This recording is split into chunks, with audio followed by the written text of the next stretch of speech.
Today,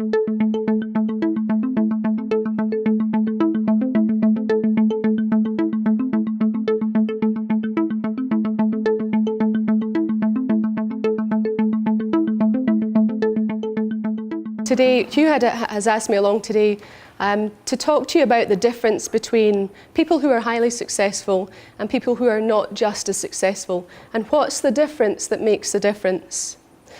And generally, what I have found with working with very highly successful people and people who are not as successful is generally it's not down to intelligence. They're usually not more clever.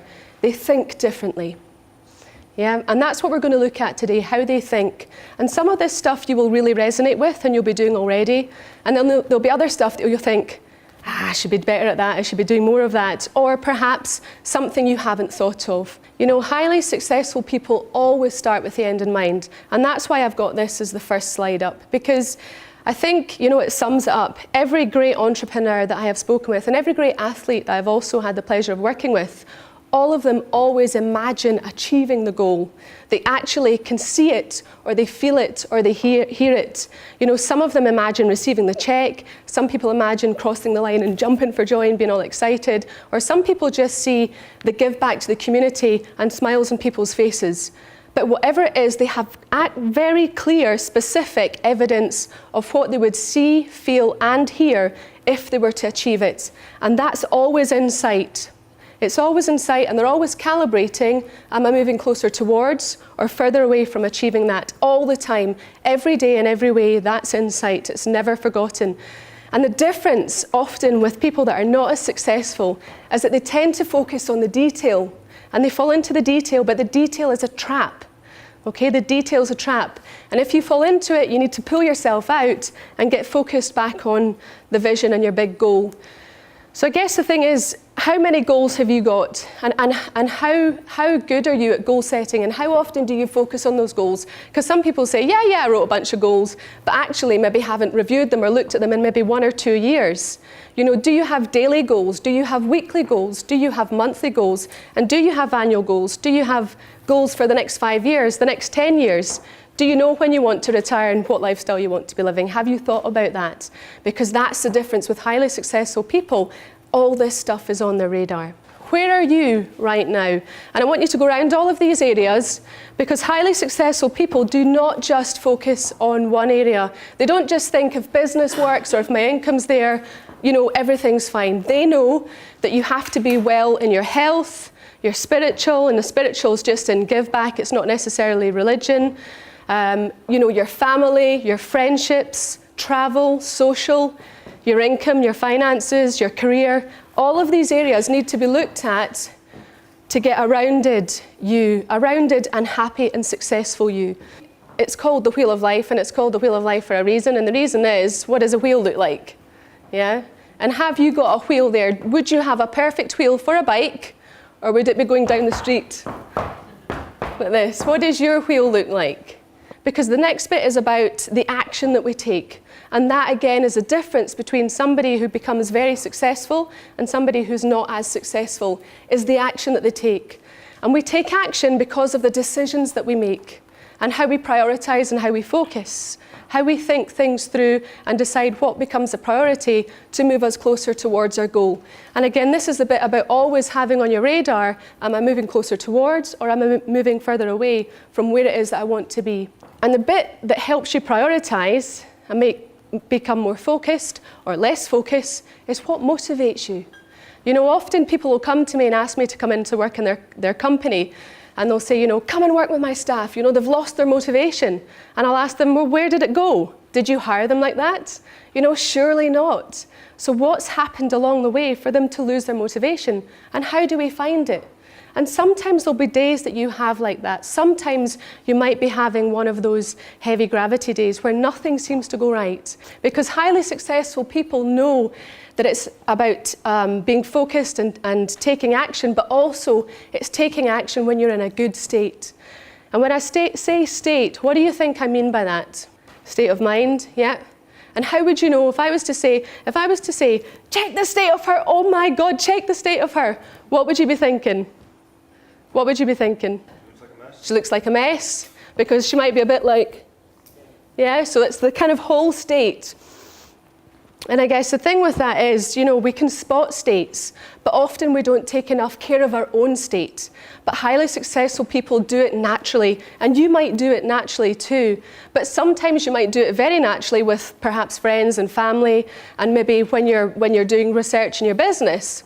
But then perhaps you might come to selling, or the bits, maybe cold calling sometimes, and people's state can go to pot, and they start doing the whole kind of, not wanting to pick up the phone. And instantly we have a state change. And as soon as you go on the phone, the person at the other end of the phone can tell a mile off that actually you're not in a good place. And then we think that, you've probably heard somebody make one of these calls to you, and it begins to sound a little bit desperate because we can hear the state coming through the voice. And we're fabulous at getting ourselves into negative states often, but we're not aware of what we're doing. And once we learn the strategies that we run to help ourselves, we can achieve anything that we want. And that's how highly successful people get what they want in life. Do you motivate yourself through pleasure or through pain? I mean, how many smokers do you know that have actually given up smoking because they will taste more of the food, or they'll save some money? Or they'll be able to smell better. How many people do you know that have given up smoking for that reason? How many people do you know have given up smoking because they're frightened of dying? Yeah? The thought of leaving their children, "Daddy, don't go, I want you to be there for me when I grow up." Usually it's that thought that will bring tears to grown men's eyes, and that will drive them not to smoke. It'll drive them to give up smoking. And it's good to be aware of your own drivers, because there's no right or wrong with this. It's about being successful. But it's good to know what drives you and how do you make decisions. How do you prioritize and decide what you're going to focus on tomorrow, today, next week? How do you decide? How do you motivate yourself? When you were setting up your business, and you're now in it, and most of you have been in it for, have you all been 6 months plus? Yeah? Okay, so what's driving you to continue? Are you driving yourself to be a success because you don't want them to go, "Told you so, told you, you see, you should have stayed in that job"? Or do you drive yourself because you want everyone to go, "That's amazing, you've done so well, it's incredible"? What drives you, and how can you change that? There are three different, there are all the different sensory systems that we have that you know about. Okay, and I'm going to talk about the three, which are the visual, auditory and kinesthetic, are feelings, okay? And usually, if we see something and we hear some words attached to it, it drives us to get a feeling. And then that feeling, we make a decision from that feeling. Some of you will be more visual, so you'll imagine them doing, "Oh, I can't believe you're not," and just see this. Other people will hear, "I can't believe you what," and will really put tones on it that will make yourself feel terrible. And other people just feel things, they just get a sense. And you'll be driven more by one of these three areas. Great salespeople are strong in all these areas and tend to use them an awful lot. So maybe you'll be strong in all of these areas, or perhaps there's one area that will drive you more than the other. And the thing that's benefit about this is when we talk later on about vision boards, if you are a very visual person, if you have a vision board, the vision board might be the bit that stops you making the other choice. So instead of seeing your family and not doing the piece of work that's really important, if you have a quick look at your vision board, it might fire off something to get you back on track and keep you focused on the bit of work you're doing. If you're auditory, you might need to have a conversation, perhaps with yourself, talk to yourself and say, "Come on, you should be doing this, you should be doing it." Or perhaps having things like affirmations around your room, or having your goals written up somewhere, again, just reading them. And I'm going to talk about writing your future history. Perhaps if you read your future history, again, you wouldn't put that one off. It would inspire you and trigger you on to make a different decision. But it's important to know what drives you, and then what you can have in place so that when you try to self-sabotage and move yourself further away from actually what it is that you're trying to achieve, that you can turn yourself around and get back on track. So if you've just had somebody on saying, "I need this for tomorrow," and you've got to do it, and you're suddenly thinking, and you've got all your work in front of you, how do you make the decision? And they're really pushing you, and you know that actually that doesn't really need to be done till then, and this needs to be done, and you need to focus on it, but they've been on the phone and giving you this, pushing your buttons. How do you push your own buttons? How can we access being more relaxed and more chilled out? Because when we're more relaxed and more chilled out and more calm, generally we tend to make better decisions. It'll be different for all of us, but you need to notice when you're good at making decisions and when you're not good at making decisions, and what's the difference. So, I want you to have a think about, if you're not in a good place, how can you very quickly change your state? What can you do? That we do it very naturally. We get up and we go for a walk. Yeah, or we go and have a drink of water or something, or go and get a cup of tea. And instantly, when we come up from the table, we go away and we break state and we're into a different place. And then we can come back. It's often you sit around a table and you're trying to get, a solution, and you're thinking, come on, we must know the answer to this, and it doesn't come. And as soon as you get up and walk away, you go, I've got it, and you're back, because the state changes. If you think about a DJ, a DJ has people in a room, and depending on the music, you'll either see this, or you'll just see, the whole dancing changes depending on the music, because he's changing people's states. And you do that every day as well, but it's managing your state. So another thing to do that you can get yourself into a good place is gratitude. A lot of my clients that I work with that want to generate ongoing good states, they do a gratitude, and they do 5 things they're grateful for every day. And this is also, you can also use this in a different way. It's called the listing program. When something goes wrong, we can get ourselves into some great negative states. This doesn't work, and that's broken, and I never turn up in time, and nothing ever goes right for me, and I didn't win that thing either. How do we get ourselves back into a good place? Well, actually, it's the complete reverse. All you have to do is list 5 things that have gone really well. So from now on, if you catch yourself listing what's not working, or what's broken, or what you haven't won, or what you haven't done yet, I want you to stop yourself, yeah? If you need to change your state, go for a walk, get a glass of water, or change your posture, breathe, and get into a different state, and then list, actually, and it doesn't matter about the content. It's not about the content. When I go in and work with companies, it doesn't matter if we help people feel confident talking about stuff in their personal life and it's not work-related. Research shows that the mind doesn't know the difference between an imagined experience and a real experience, because they've tested athletes on a track, and they've put athletes in a chair and got them to visualise. And what they were testing responded the same, which proves that the mind, sees an imagined experience in the same way as a real experience. I used to go in, and I used to walk into the networking events, and I used to think, oh my God, they've all come together. Oh my God, I don't know anybody. And I'd be diving around, and I'd think, what am I going to do? I don't know. Where will I go? And I would just see a sea of people and have absolutely no idea what it is that I was going to do. And I would see the cup of tea and go, cup of tea. Then I'd go over, right, got my cup of tea. Oh, right, what am I going to do? Oh, who will I go and talk to? And I would look around the whole room and think, I don't know what to do. And eventually someone else would wander in, and I'd think, I found someone. Hello, great to talk to you. I've found somebody, I've got somebody to talk to. And your internal dialogue's going like this the whole time. And you start talking about the niceties and then what you do. And then suddenly you think, actually, there's probably not much, he doesn't fit my ideal client criteria, and I don't fit his. Now, there's this whole room of people, but what happened? I used to stay with them the whole night. And I'd paid, anything from 40 to 80 pounds to go and network for an evening, and yet you would stand with often the one person. And I thought, this is not useful. This is not helping me grow my business, and I need to be better at this. I use music. So I put the music on in the car, and I'm singing, driving in my car, thinking, yeah, this is going to be really good. And I start imagining lots of this. So to me that symbolises, and it's so exaggerated, but I know, because remember, we operate roughly about 94% unconsciously and about 6% consciously. So you can program in what you want to occur, because generally what we think about we tend to bring about, and that's why we set goals, and that's why we set stretching goals, because generally what we think about we tend to bring about.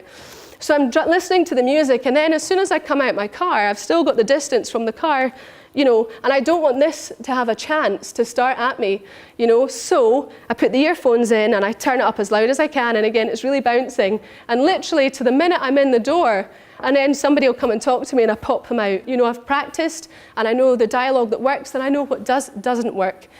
And then I start telling my story, and then I start to get into the pattern of, I know I'll say this wee bit and they'll have a little laugh and this will go really well, and then they'll probably introduce me to somebody else, and guess what? That's exactly what happens. If we're not networking for business, we're networking with clients when we're out, perhaps when you're out in the golf course, you're constantly entertaining, and again, it's a very similar thing to networking about building relationships. It all comes back to building relationships, and remember, people buy people first.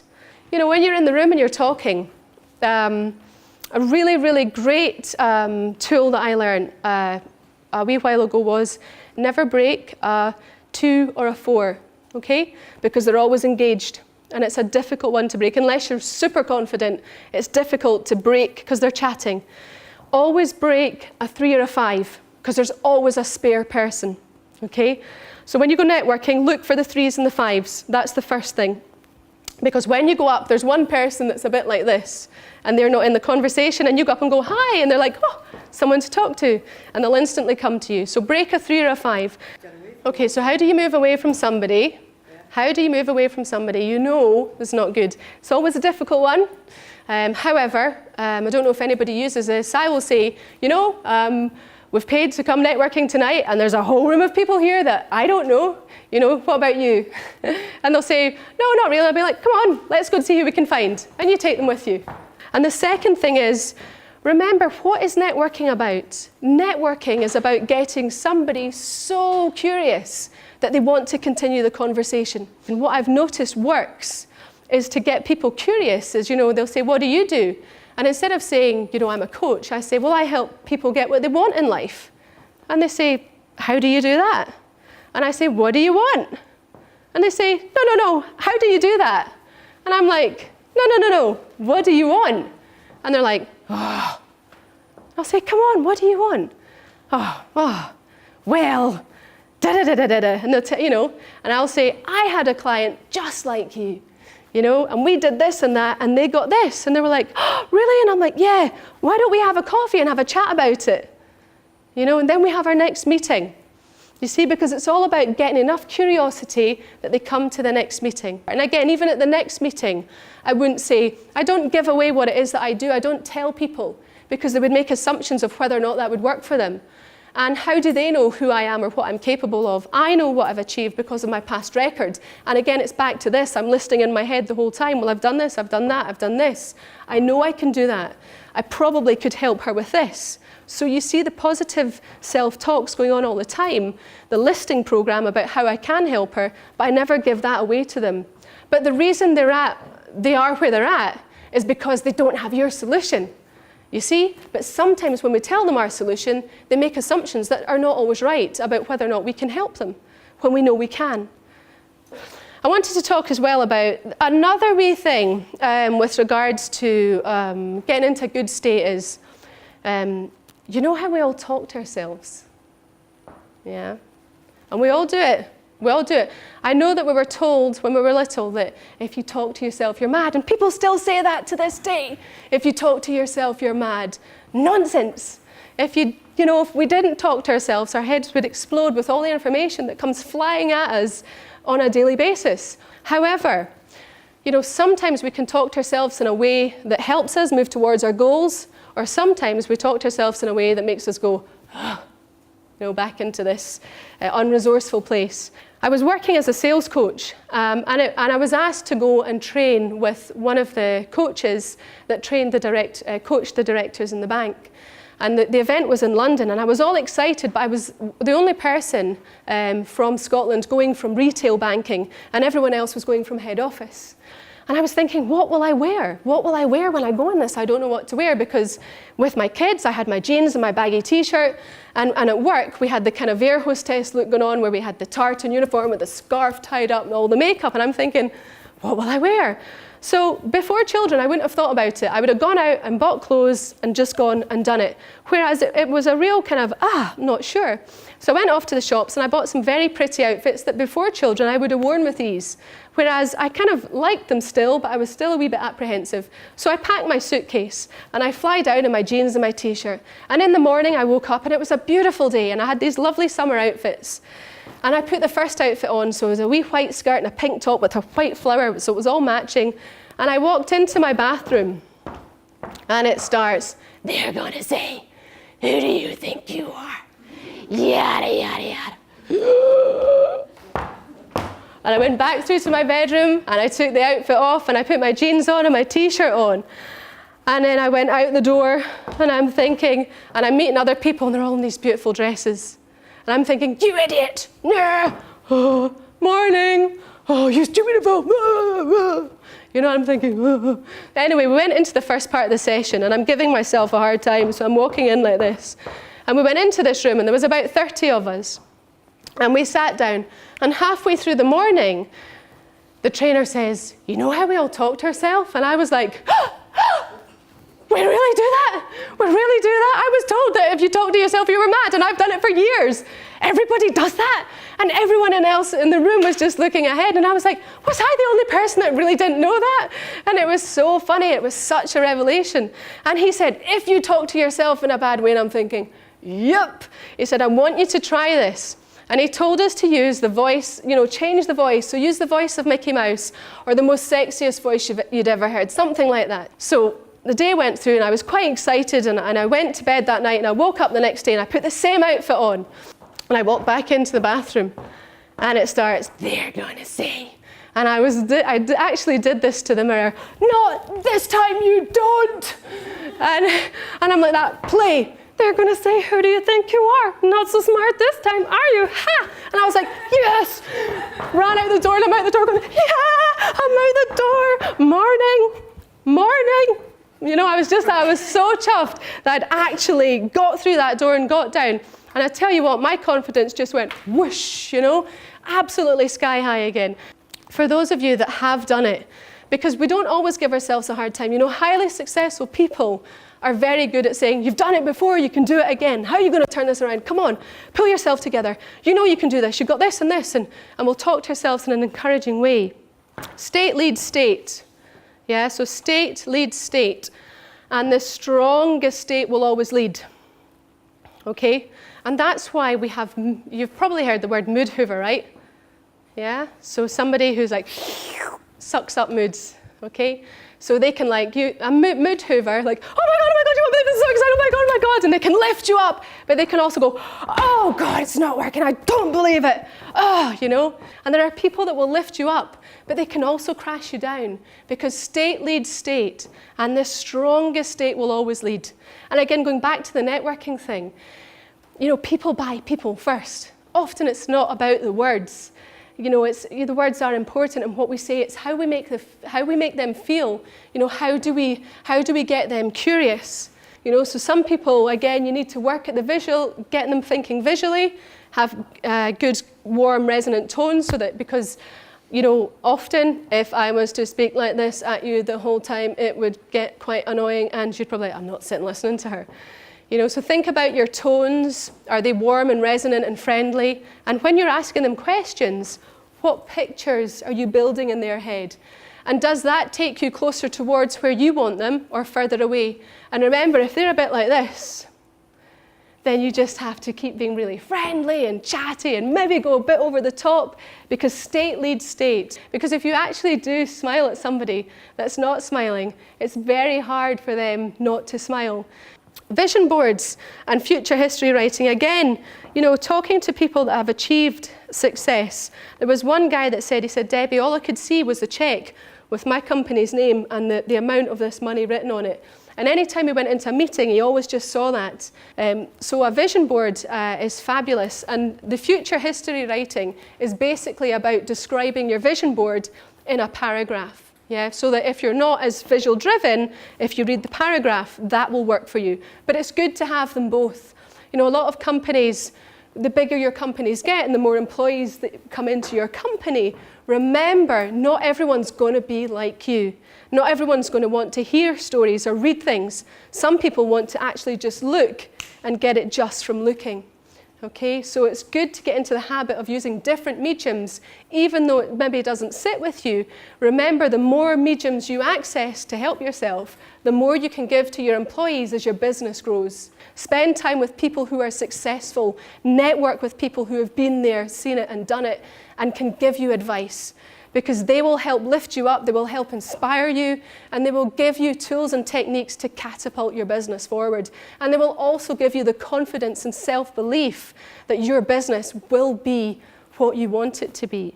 People put on their vision boards things like what kind of car you would like to drive, what kind of house you would like to live in, where in the world you would like to live, where in the world you would like to travel to. So when you look at that what I asked you to calibrate, you know, that the wheel of life, it's all of those areas. So if you put up a picture that would represent success for you in each of these areas. So if you were successful with your finances, how would you know? What would the picture be? And it's not, I want to earn, it's I have earned. So you write it as if it's happened, because you want to program in that you've already achieved it. It makes a difference. So always write it as if it's happened. Because if you write it in the future, you're always kind of chasing after it. Okay? So future history writing is incredibly powerful. And I work with Netball Scotland, very fortunate to work with them, and I'm helping out as the mental skills expert. And we did a team session, and I said to everybody, it'd be really fabulous if you could write your future history. So you write a letter back to yourself as if it's happened. And when we all worked together, it was last September, so I got them to imagine that it was September 2015, so the Commonwealth Games had happened, and that actually that they knew the results.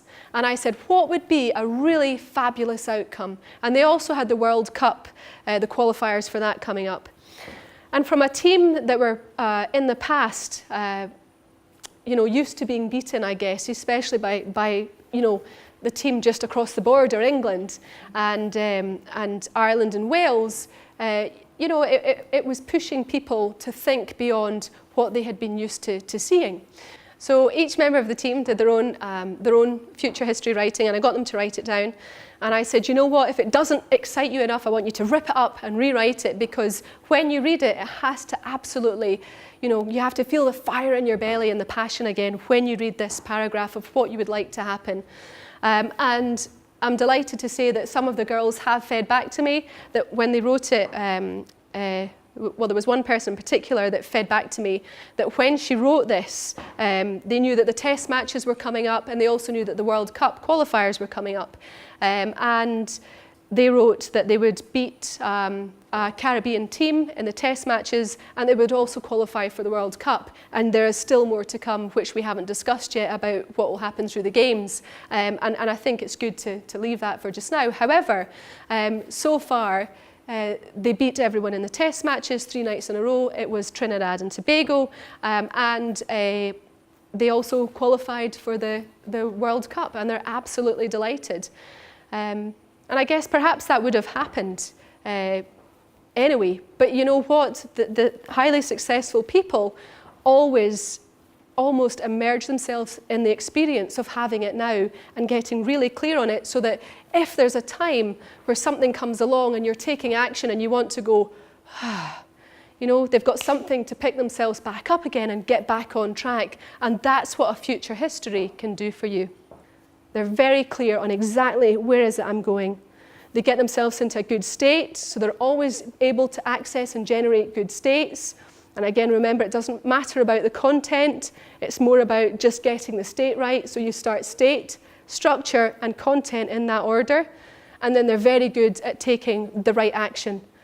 And if something doesn't go as well as planned, they know that there's always a way, that they'll find, you know, they'll find another way. They're always looking, well, there must be a way, there's always a way, I'll find a way. And they find a way. Rather than allowing this to happen, there's always a way. And they keep that state going no matter what. Through thick and thin, they work for themselves, you know, they're working with themselves. They are their own best friends. And they're always, always keeping an eye on where is it I want to be, and am I moving closer towards or further away? They're always, always calibrating where they are in regards to that.